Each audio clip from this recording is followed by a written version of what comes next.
आज से 20 साल पहले की बात है। यह कहानी साहिबगंज गांव की है। उस गांव में ज्यादा छोटे वर्ग के लोग रहते थे। गांव बहुत प्यारा था और वहां के लोग भी।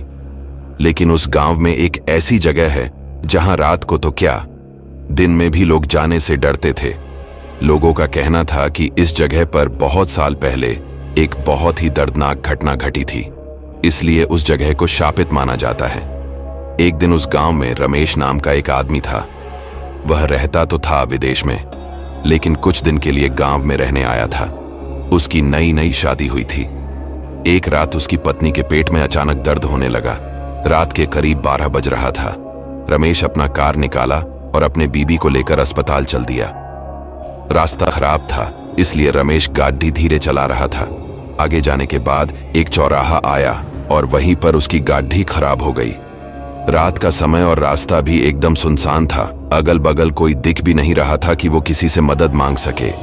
रमेश कार से बाहर निकला, आगे जाकर किसी से मदद मांगने के लिए गया। वहां पर सिर्फ 5-6 ही घर थे और वो भी सुनसान। एक भी आदमी दिखाई नहीं दे रहा था। ऐसा लग रहा था कि यहाँ पर कोई रहता ही नहीं है।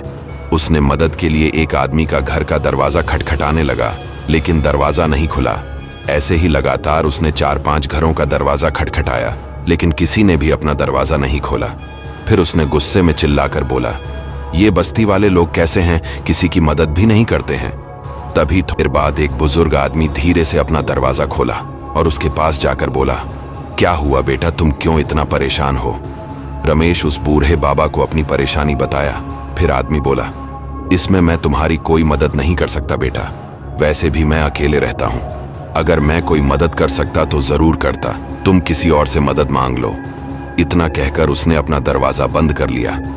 रमेश उस आदमी की बात सुनकर उदास हो गया, लेकिन वह हिम्मत नहीं हारा। फिर दोबारा उसने किसी दूसरे का दरवाजा खटखटाया। ऐसा वो 4-5 लोगों का दरवाजा खटखटाया, लेकिन किसी ने भी दरवाजा नहीं खोला। रमेश गुस्से में बोलने लगा कि यहाँ के कैसे लोग हैं, किसी की मदद नहीं करते हैं। लेकिन किसी का कोई जवाब नहीं आया। फिर वो उदास होकर एक चबूतरे पर बैठ गया। देर बाद एक दरवाजा खुला। रमेश खुश हो गया और उस दरवाजे के पास गया तो देखा कि वहां एक बूढ़ी औरत खड़ी थी। वो उसको देखकर बोली, बेटा तुम इतनी रात को यहाँ क्या कर रहे हो? रमेश उस औरत को अपना सारा किस्सा सुनाया तो उस औरत ने कहा, तुम्हें अब चिंता करने की जरूरत नहीं है, मैं तुम्हारी मदद करूंगी। पिछले 20 साल से मैं नर्स का काम करती थी। जाओ और जल्दी से अपनी पत्नी को यहां ले आओ। रमेश दौड़ कर गया और अपनी पत्नी को ले आया।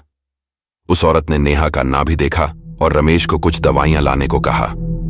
अब रमेश दवाइयां लेने गया, लेकिन वहां उस सुनसान इलाके में कोई भी दवाई की दुकान नहीं दिखी।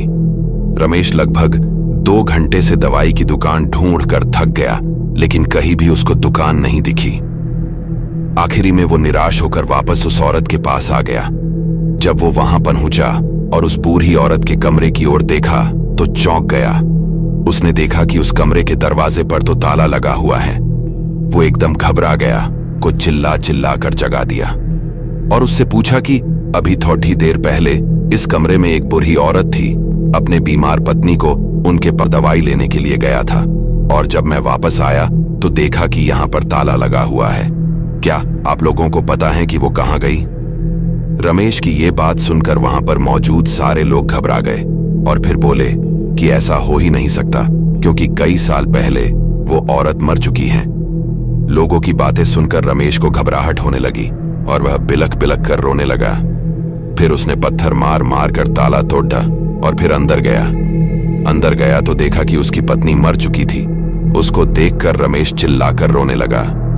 तभी वो बूढ़ी औरत भूत बनकर उसके सामने आई और बोलने लगी, कई साल पहले मैं भी तुम्हारे जैसे चिल्ला चिल्ला कर मदद मांग रही थी, जब कुछ गुंडों ने मेरी बेटी को उठा कर ले जा रहे थे। इस बस्ती के एक भी इंसान ने मेरी मदद नहीं की और मैं अपने बेटी के वियोग में गई और तब से लेकर आज तक यहाँ कोई किसी की मदद नहीं करता है और ना ही करेगा। और अगर तूने कुछ चालाकी किया तो तेरी भी जान जाएगी, जैसे तेरी पत्नी की गई है। इतना बोलकर वो वहां से विलुप्त हो गई। रमेश उसकी बात सुनकर वहां से रोता हुआ अपनी पत्नी की लाश लेकर वापस अपने घर की ओर चला गया।